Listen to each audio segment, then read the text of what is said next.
Bonjour, je vais créer une clé portable dans Windows et j'utilise Windows 10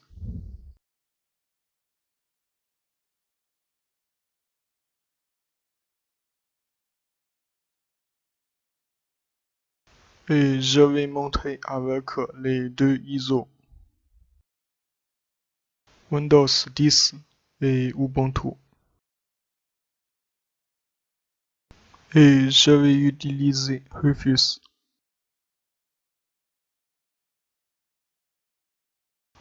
On va sur ce site.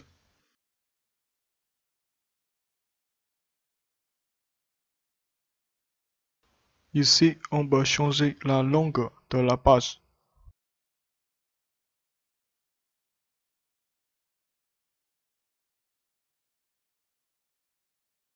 Ça, c'est l'interface de logiciel.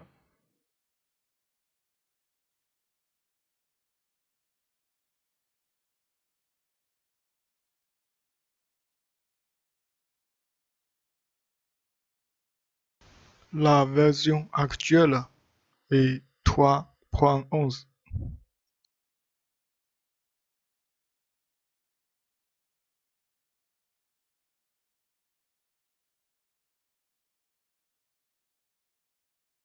Il a mis la comparaison de vitesse de ces logiciels, mais je ne regarde jamais ça.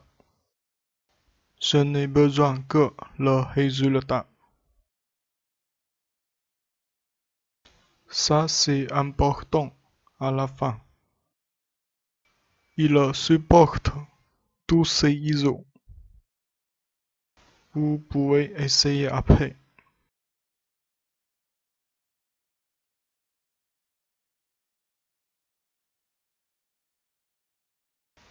Et je télécharge la version portable.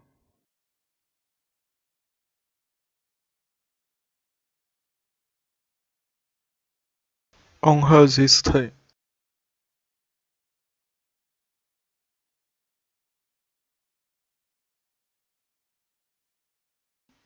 Ça se trouve dans le téléchargement.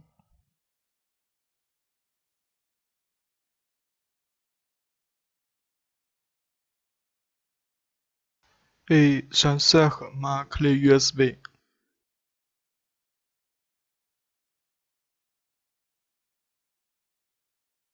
C'est affiché. Ça c'est ma USB.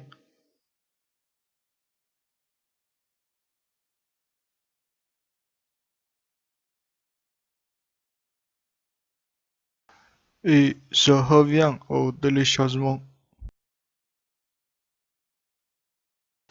Et je ne sais pas s'il demande la permission. Donc, j'exécute avec le doigt d'administrateur. Peut-être c'est pas nécessaire. J'utilise juste cette fois. Donc je clique sur non. C'est bon. C'est l'interface de Rufus. Il a trouvé directement ma clé USB.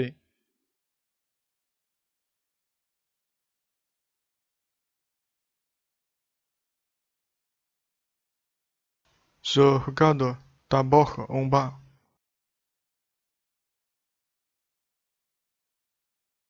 Ici, on peut changer la langue de l'interface.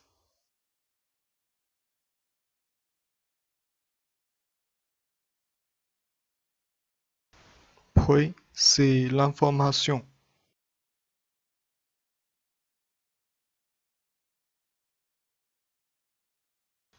Le troisième, c'est la mise à jour.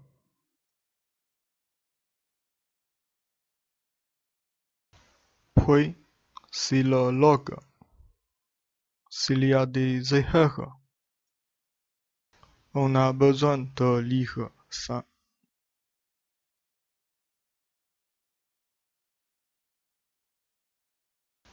Maintenant, je choisis l'ISO de Windows.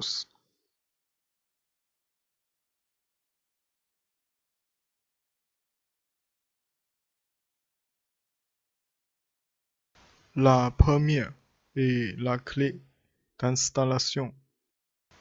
La deuxième est la clé de système bootable. C'est comme l'AFCD de Linux. Vous pouvez utiliser son installé.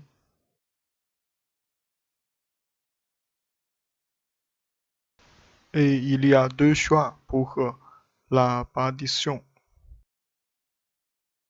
MBR est obligatoire pour Legacy BIOS.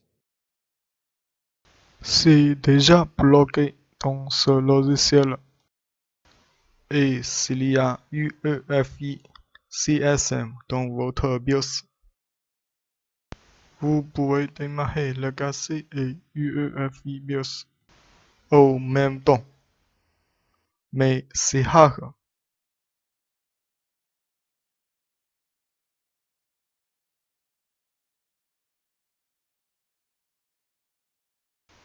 Et GPT, c'est pas obligatoire pour UEFI BIOS. Mais là, c'est déjà bloqué dans ce logiciel. Et à partir de Windows 7, il y a déjà des PC avec UEFI BIOS. Et Windows 8 passe tout en UEFI BIOS. Et à partir de Windows 8, Microsoft a ajouté une option démarrage rapide. Donc, je vous conseille de créer en UEFI BIOS. Si votre machine n'est pas vieille, la NTFS, c'est le logiciel qui a bloqué comme ça. Puis, démarrer. Il va supprimer la donnée de clé USB. On met OK.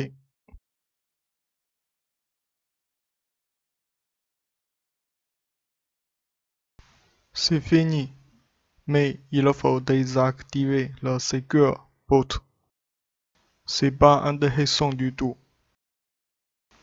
Il y a des machines qui ne peuvent pas le désactiver. Donc, je vous conseille pas ce logiciel pour UEFI BIOS de Windows.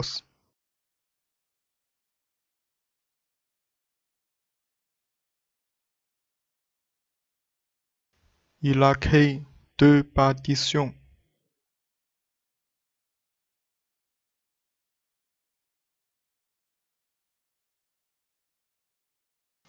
NTFS, ce sont des fichiers de ISO. FAT, c'est pour le démarrage de UEFI. Par défaut, Windows supporte bien le Secure Boot. Donc, c'est Rufus qui a modifié les fichiers. Puis, éjectez la clé et bootez votre machine avec.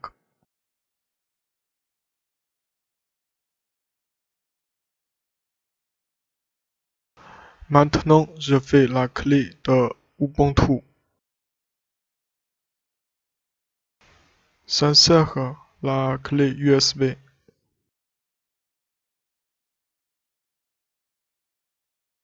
Et je double-clique sur Rufus.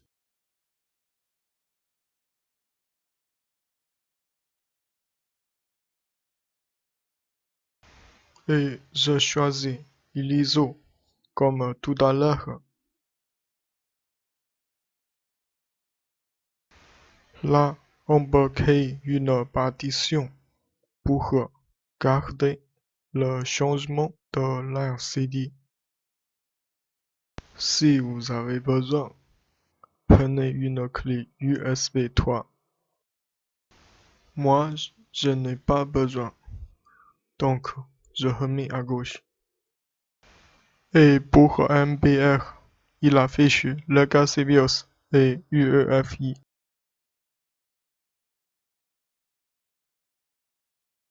Et GPT, il n'affiche que UEFI. Donc, je ne mets pas GPD.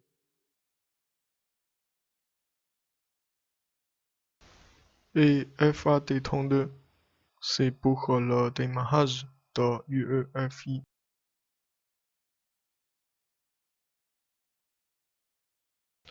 Et il affiche aussi NTFS. Si je ne me trompe pas, c'est comme Windows de tout à l'heure. Il va créer deux partitions. Vous pouvez essayer après. Moi, je remets directement FAT32. Et ça, on n'a pas besoin de toucher.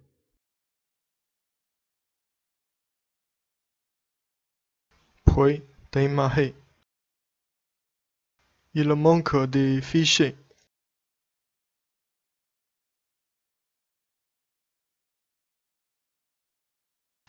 Je clique sur Oui pour télécharger.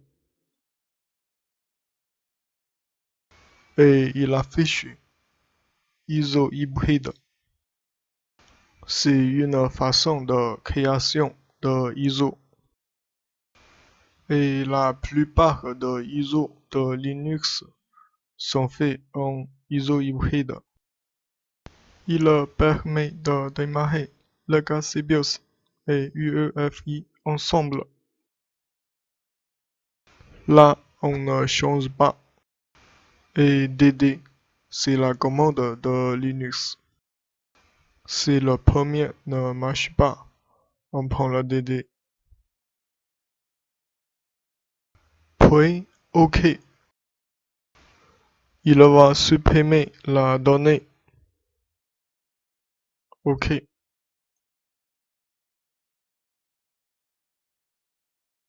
C'est bon maintenant.